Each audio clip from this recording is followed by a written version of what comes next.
এবার জানবো রাজধানীর কারওয়ান বাজারের পরিস্থিতি। সেখান থেকে যোগ দিচ্ছেন সহকর্মী আরাফাতুর রহমান। আরাফাতুর রহমান, আপনি যে এলাকাতে আছেন এখানে কারফিউ শিথিল চলছে এখন, কি অবস্থা দেখছেন? মানুষের চলাচল গতকালকের তুলনায় আজকে বেড়েছে কিনা, সার্বিক পরিস্থিতি জানাবেন।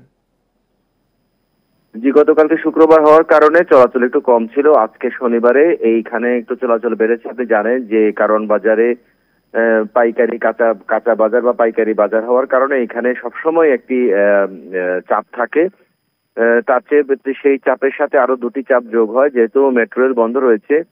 সেই কারণে এইখানে একটু বেশি চাপই রয়েছে।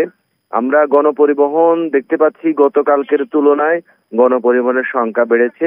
আজকে আরেকটি বিষয় দেখা যাচ্ছে যে মোড়গুলোতে ট্রাফিক কন্ট্রোলের জন্য ট্রাফিক পুলিশ নিয়োগ করা হয়েছে। যেহেতু আমরা জানেন যে গতকালকে আমরা 10টা 11টার পরে দেখেছি যে রাজধানীর বিভিন্ন সড়কগুলোতে দীর্ঘ যানজটের চিত্র আমরা দেখেছি।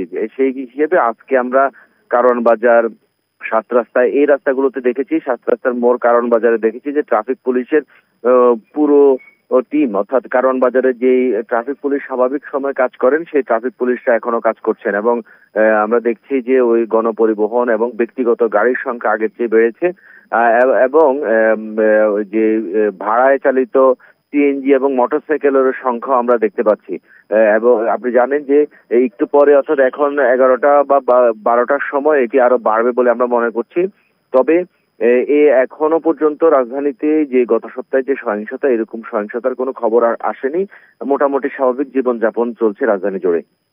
আরাফাতুর রহমান, আপনাকে ধন্যবাদ। আমরা জানছিলাম রাজধানীর কারওয়ান বাজারের পরিস্থিতি, জানাচ্ছিলেন আমাদের সহকর্মী।